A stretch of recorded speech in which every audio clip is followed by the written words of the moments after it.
విజయవాడ అమ్మ కళ్యాణ మండపం 5వ డివిజన్లో భారీ రోడ్ షో కార్యక్రమం. పాల్గొన్న తూర్పు నియోజకవర్గ ఎమ్మెల్యే అభ్యర్థి దేవినేని అవినాష్, స్థానిక ప్రజలు, వైసీపీ నాయకులు మరియు అభిమానులు. దేవినేని అవినాష్ ప్రజలకు 5 సంవత్సరాల్లో చేసిన అభివృద్ధి కార్యక్రమాలు ప్రజలకు వివరించారు. మా ఓటు జగన్ ప్రభుత్వానికి అని ప్రజలు అంటున్నారని అన్నారు. 674 కోట్లతో తూర్పు నియోజకవర్గాన్ని అభివృద్ధి చేశాం. 970 కోట్లతో సంక్షేమ పథకాలు అమలు చేశాం. తూర్పులో వైఎస్ఆర్సీపీ ఒక్క అవకాశం ఇవ్వండి. 10 సంవత్సరాలు ఒక అసమర్థ ఎమ్మెల్యేగా టీడీపీ ఎమ్మెల్యే గద్దె రామ్మోహన్ ఉన్నారు.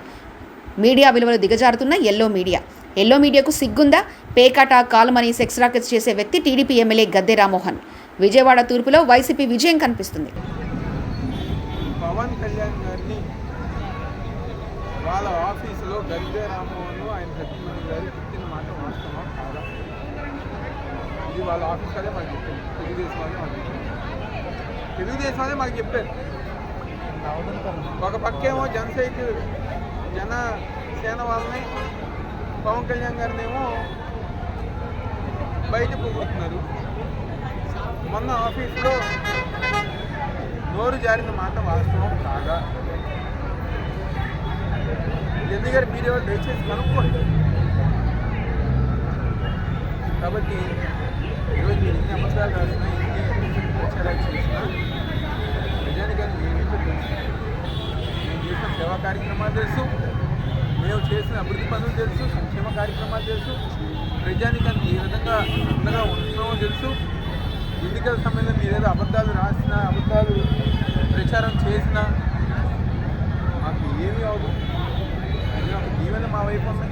ప్రజలు ఒక ఆశీర్వాదం జగన్మోహన్ రెడ్డి గారికి ఉంది.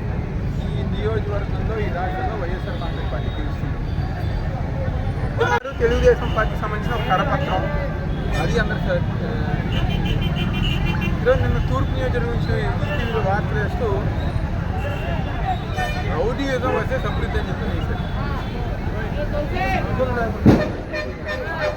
కొంచెమన్నా సిగ్గుందా? లేకపోతే మీడియా ఒక విలువలు ఏమన్నా ఉన్నాయా? ఎవరు అభివృద్ధి? 5 సంవత్సరాలు మేము చేసిన అభివృద్ధి. మీరు పెట్టాల్సింది రౌడీయుధం వచ్చే అభివృద్ధి కాదు. అభివృద్ధి వర్సెస్ కాల్మనీ సెక్స్ ర్యాకెట్. మీరు పెట్టాల్సింది అభివృద్ధి వర్సెస్ కాల్మనీ సెక్స్ ర్యాకెట్, అభివృద్ధి వర్సెస్ బెట్టింగ్లు, అభివృద్ధి వర్సెస్ ప్యాకాట, అభివృద్ధి వర్సెస్ రైతు బజార్లో షాపుల్లో దందాలు చేసిన గద్దె రామ్మోహన్ తన బ్యాచ్, అభివృద్ధి వర్సెస్ మహిళల్ని వేధించి, హింసించి మహిళల్ని ఇబ్బంది పెట్టిన గద్దె రామ్మోహన్. ఈరోజు నేను చేసిన రౌడీజం ఏంటి? నేను లండన్లో చదువుకున్నాను, ఢిల్లీలో చదువుకున్నాను, పూణేలో చదువుకున్నాను. ఏదన్నా ఒక్క కేసన్నా నా మీద ఉందా? ఒక్క కేసన్నా నా మీద ఉందా? ఏ ఆధారాలతో రౌడీజం అంటారు? అంటే మీడియా విలువలు దిగజారిపోయి ఎలక్షన్ సమయంలో అంటే మీరు రాస్తే ఏదో జనాభా ఏదో నమ్మేటట్టు, మీరు రాస్తే అది నిజం అనుకున్నట్టు ఎందుకు నమ్ముతారు? గద్దె రామ్మోహన్ చేసిన కాల్మనీ సెక్స్ ర్యాకెట్ మర్చిపోయారు. గద్దె రామ్మోహన్ చేసిన ప్యాకాట, క్లబ్బులు, గెస్ట్ హౌస్లు మర్చిపోయారా? మొన్న ఈ మధ్య గారు సోషల్ మీడియాలో కొత్త ఆయన చరిత్ర అంతా గారు బయటకు వచ్చింది. ఆయన ముఖ్య అనుచరుడంట అన్నీ గారు బయట పెట్టారు. దానికేం సమాధానం చెప్తారు గద్దె రామ్మోహన్? సమాధానం చెప్పాలి కదా. నిజంగా ఈనాడు గనక, ఈటీవీ గనక వార్తా విలువలు కనుక ఉంటే అది గారు వెయ్యాలి కదా. గద్దె రామ్మోహన్ మీద వచ్చి సోషల్ మీడియాలో వార్తలు ఏ భయ. అదేవిధంగా గద్దె రామ్మోహన్ గారు ఏదో సౌమ్యులు, అసలు నోట్లో ఏది పెడితే కొరకదు, అది నోట్లో నుంచి మంచి మాట్లాడదు. నిన్న ఒక మహిళను పట్టుకుని బూతు మాట్లాడారు.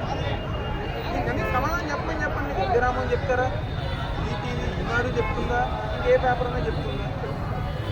ఈరోజు అంటే సిగ్గులేనితనంగా మనుషుల మీద బురద చెప్పి మీరు వేసే వార్తలు, మీరు రాసే రాతలో నిజం అనుకుంటే ఈరోజు జనాభా ఎవరో కదా